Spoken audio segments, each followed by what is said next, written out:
여러분, 성경의 1017권, 그러니까 창세기부터 에스더까지 읽어보신 적 있으신가요? 혹시 이 책들이 그냥 따로따로 떨어진 이야기들의 모음이 아니라 사실은 하나의 거대하고 장엄한 서사시라는 거 알고 계셨어요? 오늘 이 시간에는요, 이 역사서들이 어떻게 하나의 줄기로 쫙 연결되는지 그 핵심 구조를 한번 파헤쳐 보겠습니다. 네, 바로 이겁니다. 이 책들은요, 본질적으로 한 나라가 어떻게 탄생하고 성장하는지에 대한 하나님의 계획이 차근차근 펼쳐지는 이야기예요. 겉으로 보기에는 시대도 다르고 인물도 달라서 서로 다른 책 같지만요, 사실은 하나의 신성한 청사진을 따라가는 뭐랄까 대하 드라마의 각 에피소드 같은 거죠. 그래서 오늘은요, 먼저 성경의 큰 그림부터 보고요, 그 다음에 한 민족이 태어나고 땅을 정복하고 또 왕국이 다스려지는 이 세 가지 핵심 언약이 어떻게 이루어지는지 단계별로 쭉 따라가 볼 겁니다. 이 거대한 서사, 저랑 같이 한번 가보시죠. 자, 그럼 본격적으로 한번 들어가 볼까요?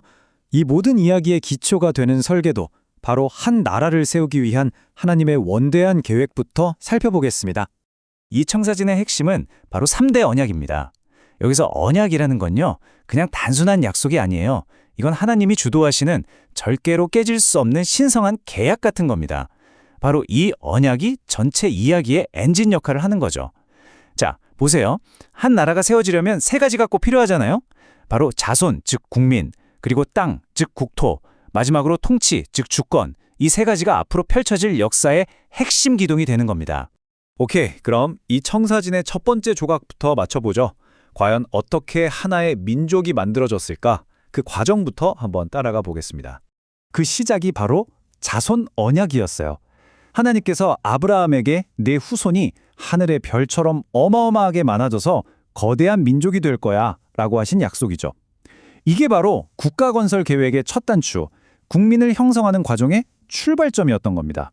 여기서 진짜 흥미로운 점은요, 이 네 권의 책이 마치 한 팀처럼 움직이면서 이 약속을 이루어낸다는 거예요. 자, 한번 볼까요? 먼저 출애굽기는 노예였던 사람들을 극적으로 해방시키고 기적 같은 승리를 안겨주면서 백성의 시작을 알립니다. 그 다음 레위기는 이들을 그냥 사람 무리가 아니라 세상과 구별된 거룩한 공동체로 빚어가는 역할을 하죠. 그리고 민수기에서는요, 광야에서 엄청난 시련을 겪게 하면서 공동체를 단련시키고 진짜 정체성을 찾게 만들어요. 마지막으로 신명기, 광야에서 태어난 새로운 세대에게 하나님의 법을 다시 가르치면서 마침내 하나의 가치관을 공유하는 통일된 민족으로 완성시키는 겁니다. 자, 이렇게 하나의 민족 공동체가 딱 세워졌습니다. 그렇다면 그 다음으로 필요한 게 뭘까요? 그렇죠. 바로 그들이 살아갈 터전, 땅을 확보하는 거였죠. 이게 바로 두 번째, 땅 언약입니다. 아브라함의 자손들에게 가나안 땅을 유산으로 주시겠다는 약속. 국가의 3요소 중에 국토에 해당하는 부분이죠. 어때요? 하나님의 계획이 정말 한치의 오차도 없이 착착 진행되고 있죠. 여호수아서를 보면 이 약속이 어떻게 성취되는지 아주 생생하게 나와요. 가나안 땅을 정복하고 각 지파에게 땅을 나눠주는 정말 신나는 이야기죠. 그런데요, 사사기로 넘어가면 분위기가 완전히 달라져요. 그 땅에 정착한 백성들이 겪는 온갖 시련과 고난을 보여주거든요.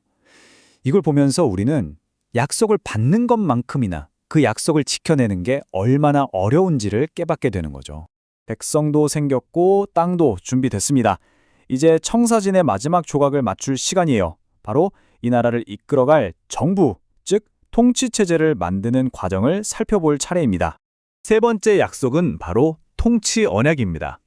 다윗으로부터 시작되는 왕국과 그의 후손들이 대대로 그 땅에서 백성을 다스리게 될 거라는 약속이죠.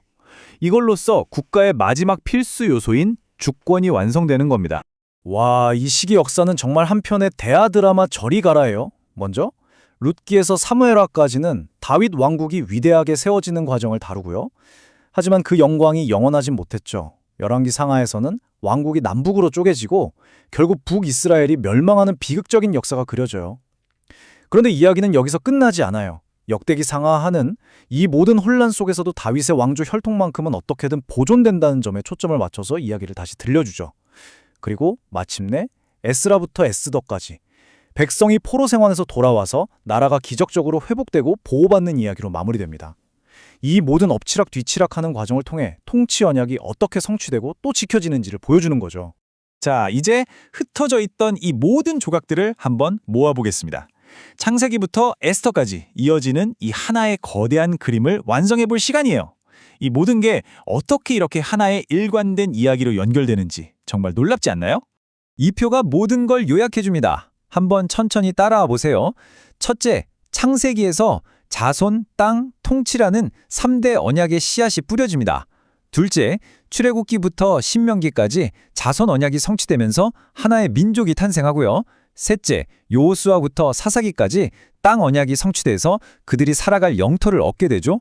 그리고 마지막, 륜기부터 에스더까지 통치 언약이 성취되어 왕국이 세워지고 유지됩니다. 정말 체계적이죠? 이게 바로 역사서를 관통하는 하나님의 완벽한 3단계 계획인 겁니다. 이처럼 하나님의 언약은 역사를 통해 점진적으로 그리고 아주 분명하게 성취됐어요. 하나의 완벽한 국가가 세워진 셈이죠. 그런데 말입니다. 이 거대한 서사가 정말 여기서 끝나는 걸까요? 아니면 이 모든 건 사실 더 큰 이야기를 위한 서막에 불과했던 걸까요?